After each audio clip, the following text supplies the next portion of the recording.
Cette COP26 qui s'achève donc, cette conférence de l'ONU sur le climat qui a été marquée, on l'a vu, par de profondes divergences entre les pays, qui aboutit à un accord qu'on va qualifier en demi-teinte.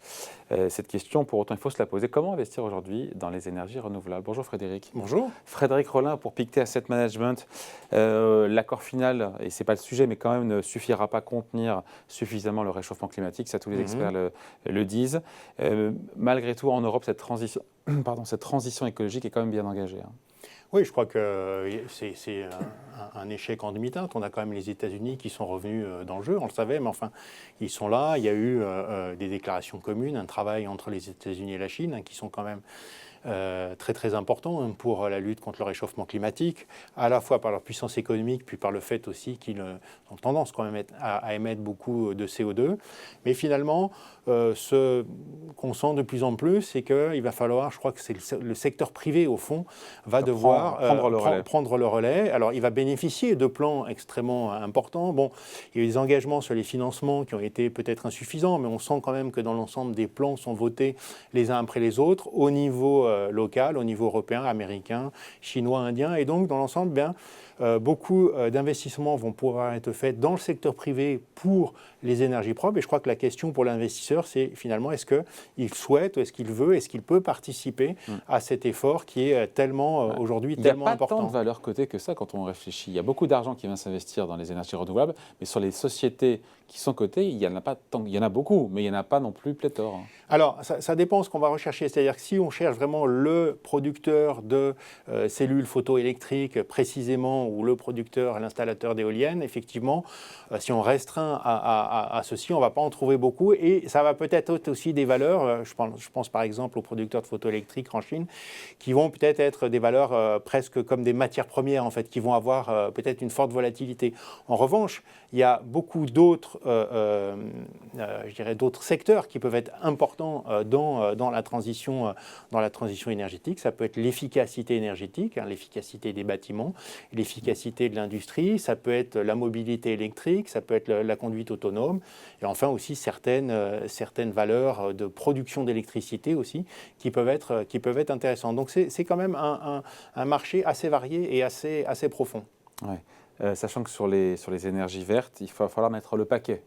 Si on veut, encore une fois, atteindre cette neutralité carbone en 2050, que ce soit en éolien ou en solaire, les capacités vont devoir, je ne sais pas les chiffres, mais doubler, quadrupler. Alors oui, alors pour pouvoir effectivement remplacer progressivement, aujourd'hui on a un mix énergétique en Europe qui est à 70% fossile. Donc ça veut dire qu'on est soumis à une forte volatilité des prix. Donc on va vouloir changer aussi pour atteindre une forme d'indépendance énergétique. On sait qu'une grosse partie d'ailleurs de notre gaz provient de Russie. On a bien vu ces derniers temps à quel point ça pouvait nous rendre fragiles d'un point de vue géopolitique. Donc il va falloir produire plus, et il y a des sociétés comme Ørsted, par exemple, c'est une société danoise de production électrique qui est spécialisée dans l'éolien et qui aujourd'hui se développe au Japon, se développe en Corée, se développe aux États-Unis et en Inde, et a une croissance annuelle de sa production de l'ordre de 30% par an, avec une croissance bénéficiaire de l'ordre de 20% par an.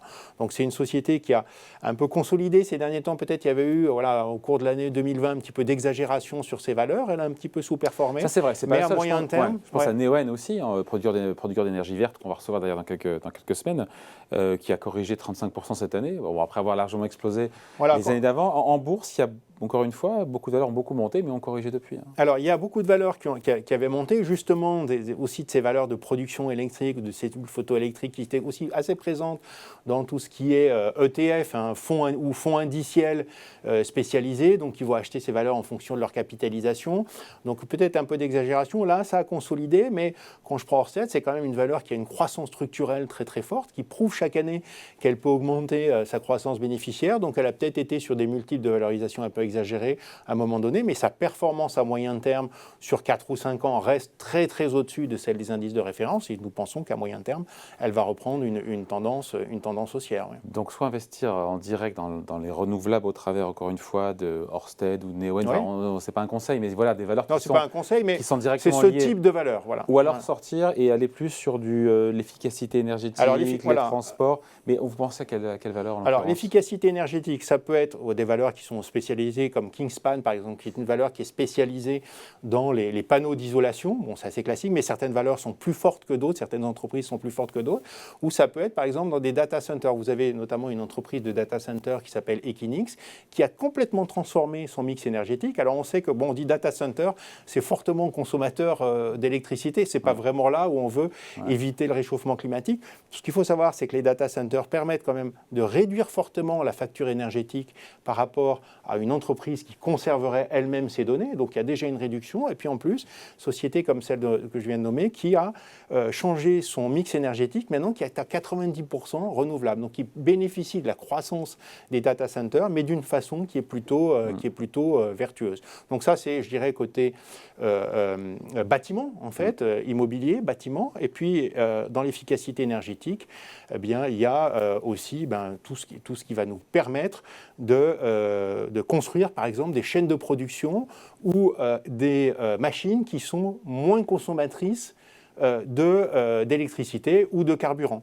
Vous avez des sociétés, alors ça peut ressembler à Dassault Systèmes ou comme Ansys, qui vont simuler des chaînes de production, qui vont simuler des avions, des voitures, et qui vont imaginer l'aérodynamisme, les frottements, et qui vont permettre ainsi de réduire la fabrication de prototypes, moins de CO2, et puis aussi de rendre plus efficaces énergétiquement soit les chaînes de production, soit les avions, les voitures, etc. Donc finalement, il y a beaucoup plus de valeur qu'on l'imagine. Quand on pense à la valeur de la transition énergétique, on pense effectivement aux producteurs d'électricité ou en éolien, mais tous les acteurs à côté qu'on a évoqués là sont des acteurs qui aident à la transition, au succès de la transition énergétique. Et puis encore un énorme chapitre qui est celui de la mobilité, de la mobilité électrique. Alors on sait qu'auparavant, eh bien, les législateurs voulaient, et continuent d'ailleurs de faire en sorte que les moteurs à combustion soient de plus en plus efficaces et émettent de moins en moins de CO2. Donc il y a des normes très très fortes qui ont été faites et qui sont bonnes, mais maintenant on est en train d'assister à une transformation totale, c'est-à-dire qu'aujourd'hui les ventes de voitures électriques en Europe, c'est un peu moins de 3% des ventes de voitures. Nous on pense que d'ici d'ici une dizaine d'années, on sera plutôt à 80%. Je pense qu'on est plutôt à 10% sur les ventes de voitures. Alors c'est vrai que j'ai des chiffres qui sont peut-être un peu de l'année dernière, donc aujourd'hui 2019. On est autour de un petit peu en dessous de 10%. D'accord. Donc il faut que j'ai pris un chiffre peut-être un peu 2003. un peu trop ancien qui a déjà 2 ans, et c'est vrai que ça montre à quel point d'ailleurs la croissance aujourd'hui est plutôt forte. Alors ça peut être à ce moment-là, des sociétés qui produisent des voitures électriques, comme pourquoi pas Tesla par exemple, mais ça peut être aussi des entreprises qui fabriquent des semi-conducteurs qui sont extrêmement importants dans la voiture électrique, surtout des semi-conducteurs très très performants, parce que il y a des variations de charge dans les voitures électriques qui sont très importantes et qu'il faut seulement certains semi-conducteurs. Donc ça peut être NXP Semiconductor, une société aux États-Unis qui s'appelle 2.6, qui est aussi assez intéressante, qui fabrique des semi-conducteurs très très spécialisés pour l'industrie automobile, ou puis ce qui concerne tout ce qui est logiciel de gestion de conduite autonome, qui peuvent être aussi intéressants. Donc tout ça participe. Donc finalement l'univers est beaucoup plus large que ce qu'on imagine. Ce que j'imaginais il y a encore quelques minutes, pour pouvoir jouer cette transition énergétique, il y a beaucoup de valeurs qui sont soit des pure players, soit des valeurs, je ne dis pas équipementiers, mais qui sont... vous avez aussi par exemple toutes les sociétés qui sont bien connues, comme Schneider, qui vont participer à la mise en place de bornes électriques pour recharger les voitures, et qui vont progressivement modifier leur modèle d'affaires vers ce qui est l'avenir, au fond, l'importance de la transition énergétique. Voilà, donc secteur à investir, même si encore une fois beaucoup d'acteurs de pure players ont beaucoup monté. Je me rappelle, Patrick Pouyanné, c'était il y a 1 an, qui disait, patron de Total, que tout ça était horriblement cher s'il devait faire des acquisitions en matière de pure players de producteurs d'énergie verte. Ça a bien consolidé, hein, malgré tout. Voilà, certaines valeurs, on en parlait tout à l'heure, ont baissé alors que les marchés ont monté, donc il y a une exagération. Je pense qu'aujourd'hui, voilà, pour l'essentiel, elle est corrigée. Et la croissance, hein, quand on investit sur ces fonds-là, je pense qu'il ne faut pas regarder ces stratégies-là ou ces actions-là à 12 mois, il faut regarder sur 3, 5 ans. Et je crois que là, la croissance sera plutôt forte. Voilà, merci beaucoup. Explication signée Frédéric Rollin donc pour Pictet Asset Management. Merci Frédéric. Merci.